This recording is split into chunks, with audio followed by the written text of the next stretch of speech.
Hello student, मैं Kuldeep Rajput class 12th की mathematics class में आपका स्वागत करता हूं।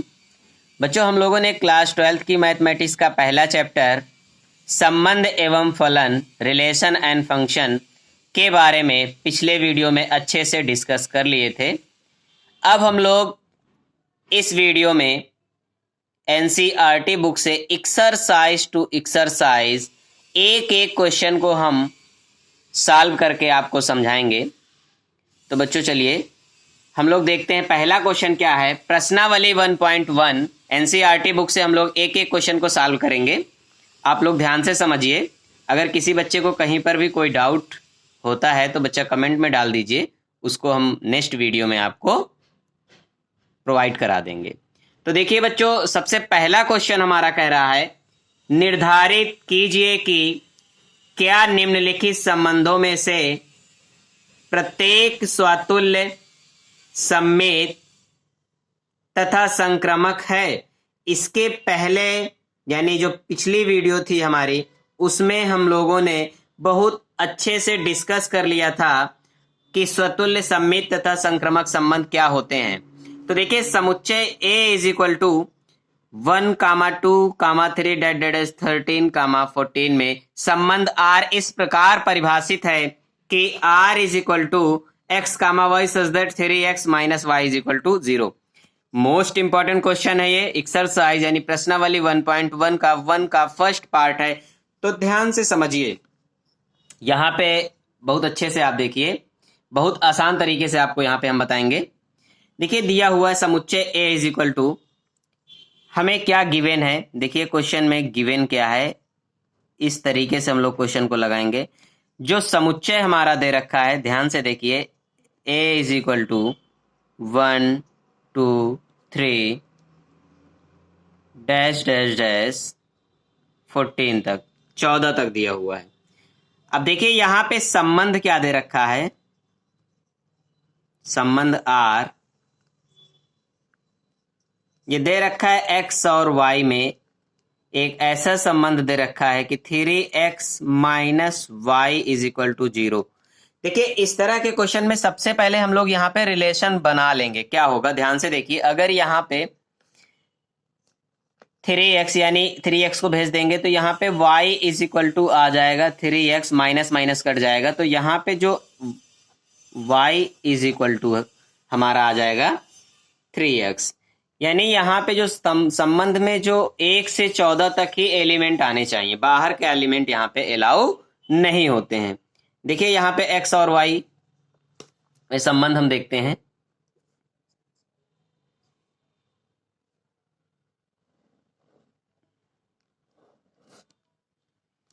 यहाँ पे देखिए ये x है और ये y है। ध्यान से समझिए सभी बच्चे, ध्यान से समझिए। ये x है, ये y है। y हमारा इक्वल है 3x के। देखिए इसमें एक संबंध है। अगर यहाँ पे x की वैल्यू हम 1 रख दें, ध्यान से समझिए, अगर यहाँ पे x की वैल्यू हम 1 रख दें तो हमारा y कितना हो जाएगा, x की 3 रख देंगे तो 3 1 जा 3, तो y कितना हो जाएगा, 3 हो जाएगा। अगर x की वैल्यू हम 2 रख दें तो y हमारा कितना हो जाएगा, 3 2 जा 6 हो जाएगा। अगर यहाँ पे 3 रख देंगे तो 9 हो जाएगा, तो 4 3 12 हो जाएगा। 5 रख देंगे तो 5 3 15, तो 15 तो यहाँ पे हमारे सेट में है ही नहीं है, तो इसलिए यहाँ पे 5 हम लोग वैल्यू नहीं रख सकते हैं। यहाँ पे 5 हम लोग नहीं रख सकते हैं। तो यहाँ पे जो हमारा संबंध बना है, ध्यान से देखिए, ध्यान से समझ लीजिए। हमने 1 रखा तो यहाँ पे y की वैल्यू 3, 2 रखा तो y की वैल्यू 6, 3 रखा तो y की वैल्यू 9, 4 रखा तो y की वैल्यू 12 आ गई। लेकिन 5 रखेंगे तो y की वैल्यू 15 आ जाएगी, जो कि हमारा सेट में 15 नंबर नहीं है, तो यहाँ पे 5 वैल्यू हम लोग नहीं रखेंगे। तो देखिए यहाँ पे संबंध क्या बनेगा हमारा, अतः संबंध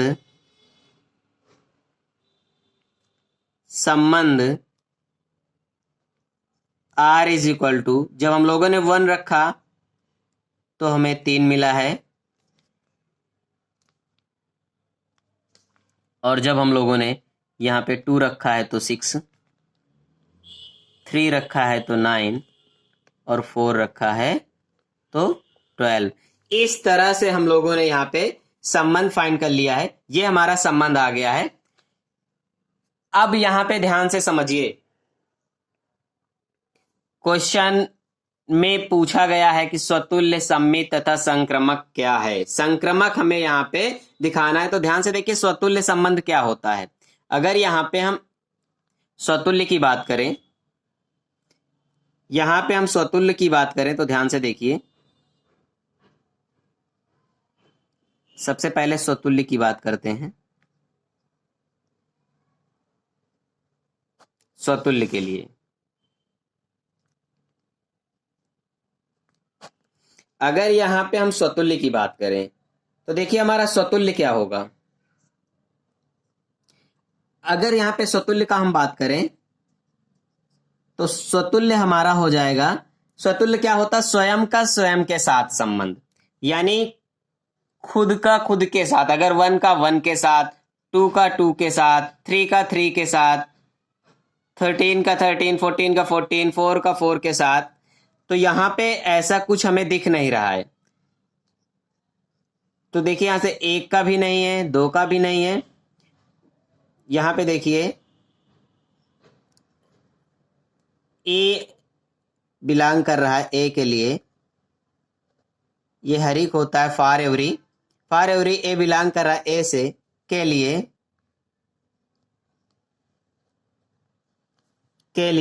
अगर हम कहें ए कामा ए बिलोंग कर रहा है आर से, परंतु यहां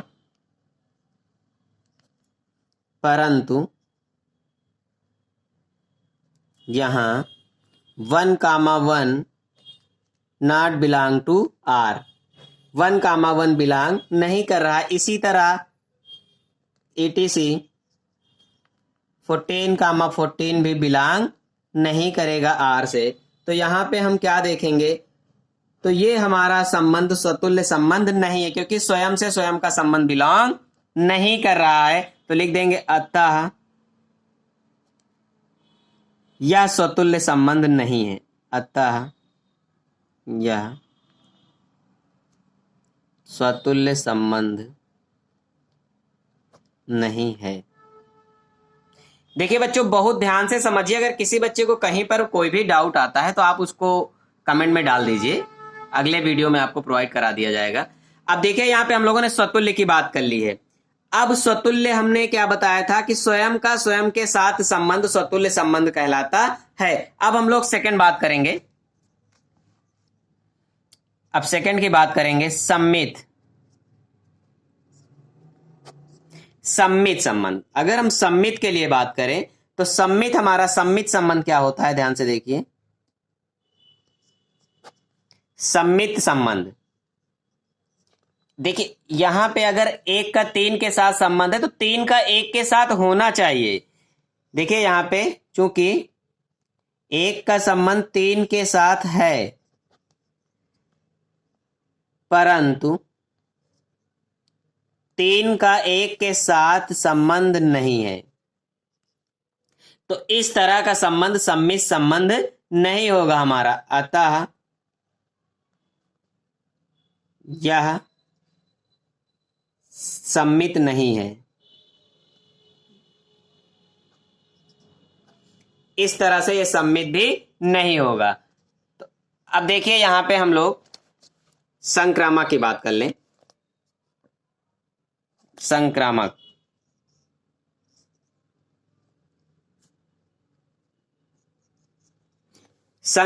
संबंध, देखिए संक्रामक संबंध क्या होता है।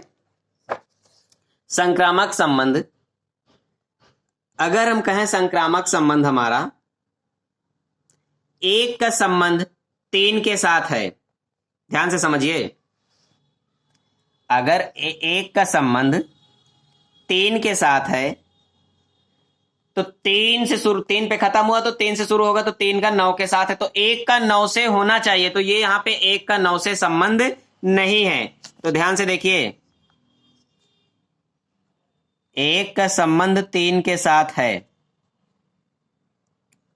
और 3 का संबंध 9 के साथ है, परंतु 1 का संबंध 9 के साथ नहीं है, अतः यह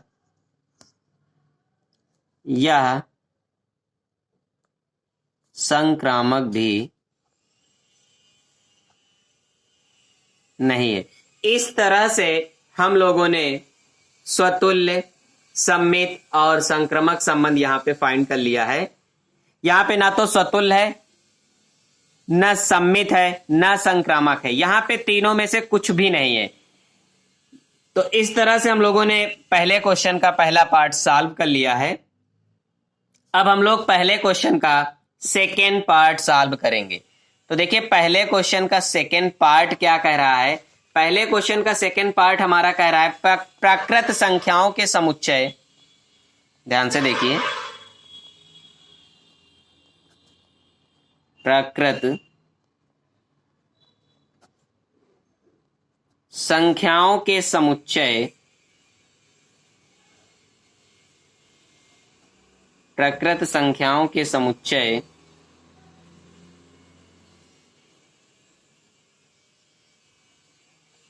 n में r is equal to x comma y such that y is equal to x plus 5 या कह रहा है x इज लेस देन 4 द्वारा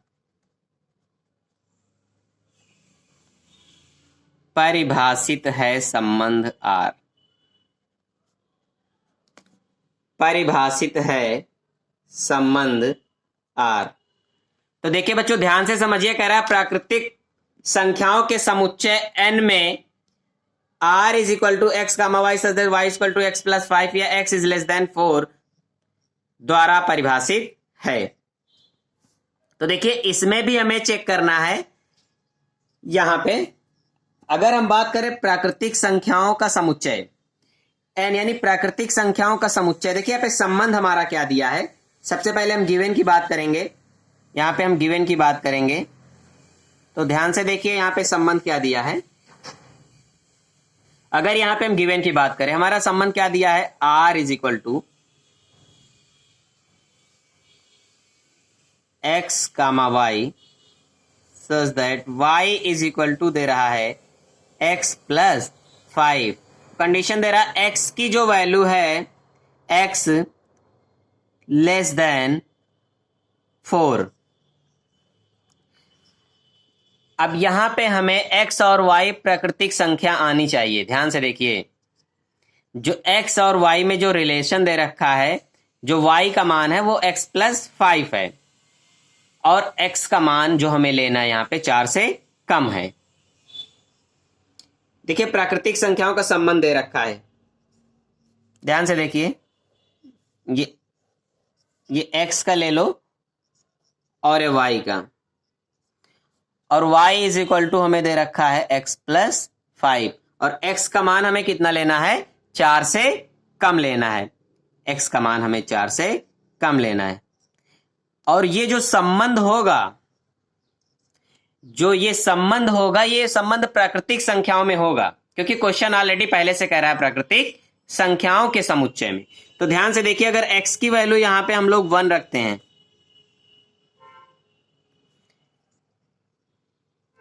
तो यहां पे y की वैल्यू कितनी हो जाएगी, यहां पे 6 हो जाएगी। अब 2 रखेंगे तो यहां पे 7 हो जाएगा और 3 रखेंगे तो यहां पे 9 हो जाएगा। यहां पे हम लोग 3 से ज्यादा x की वैल्यू नहीं रख सकते हैं, क्योंकि क्वेश्चन ऑलरेडी पहले से ही कह रहा है x की वैल्यू 4 से छोटी होना चाहिए। तो देखिए यहां पे तो संबंध हमारा क्या बना है, तो 1 रखने पर 6 मिला, 2 रखने पर 7 मिला और 3 रखने पर 9 मिला।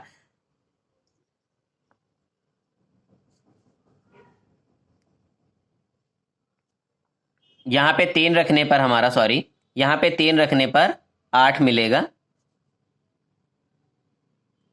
3 रखने पर यहां पे हमारा 8 मिला, 1 रखने पर 6 मिला, 2 रखने पर 7 मिला और 3 रखने पर यहां पे 8 मिलेगा। तो संबंध हमारा हो जाएगा 1 रखने पर 6, 2 रखने पर 7 और 3 रखने पर 8। अब ध्यान से देखिए, अब हम पहले की बात करते हैं। सबसे पहले कंडीशन स्वतुल्य के लिए।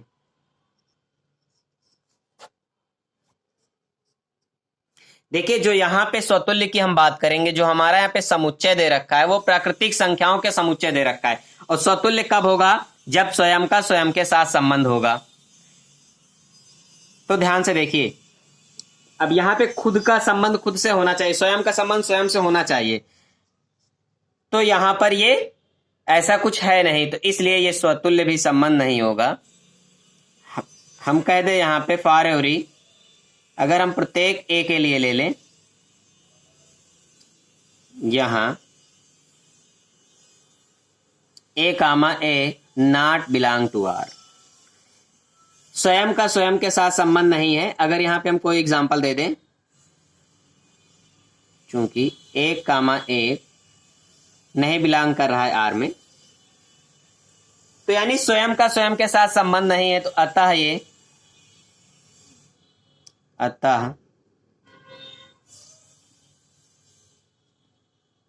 अतः यह संबंध स्वतुल्य संबंध नहीं है। अब सेकंड हमारा होता है सम्मित संबंध। सम्मित संबंध, अब देखिए 1,6, अगर 1,6 बिलोंग कर रहा है आर से, परंतु तो अब यहां पे बिलोंग करना चाहिए हमारा 6,1 भी बिलोंग करना चाहिए आर में। 6,1 देखिए यहां पे है, नहीं है, ये भी आपका सम्मित संबंध नहीं होगा। अतः यह भी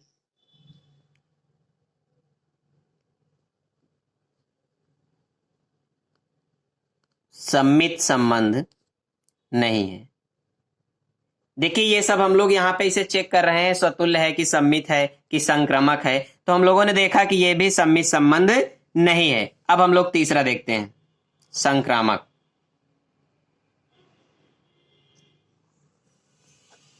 देखिए संक्रामक, अब संक्रामक का ध्यान से समझिए। देखिए 1,6 में है। अब यहां पे देखिए सेकेंड टर्म से, अगर यहां पे ध्यान से देखिए, अगर ए कामा बी बिलोंग करता है आर से, तो बी कामा सी हम लोग बिलोंग करते हैं आर से, तो क्या दिखाते हैं?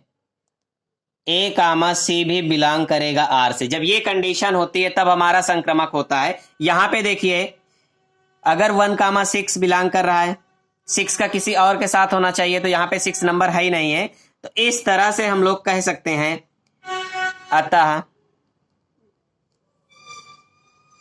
अतः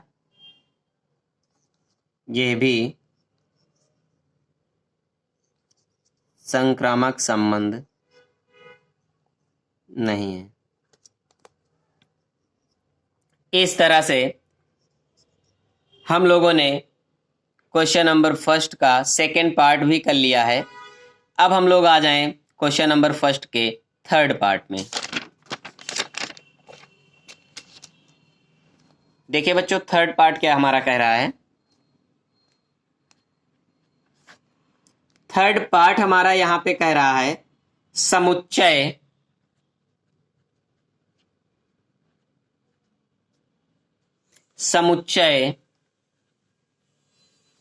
A इज इक्वल टू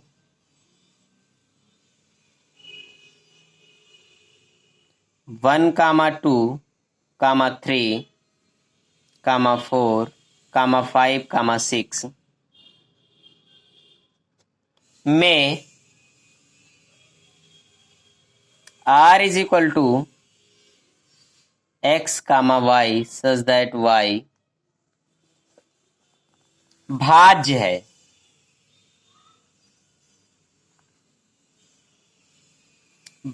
है x से। समुच्चय A is equal to 1 comma 2 comma 3 comma 4 comma 5 comma 6 में r is equal to x comma y such that y भाज्य है x से द्वारा परिभाषित संबंध r है। द्वारा परिभाषित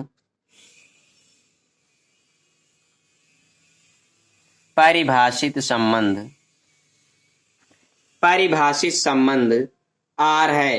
तो देखिए बच्चों, यहां पे क्वेश्चन को ध्यान से समझिए। क्वेश्चन कह रहा है हमारा कि समुच्चय A is equal to 1 comma 2 comma 3 comma 4 comma 5 में r is equal to x comma y such that y भाज्य है x से द्वारा परिभाषित संबंध आ रहे। तो देखिए यहाँ पे गिवन क्या है हमारा, तो ध्यान से देखिए।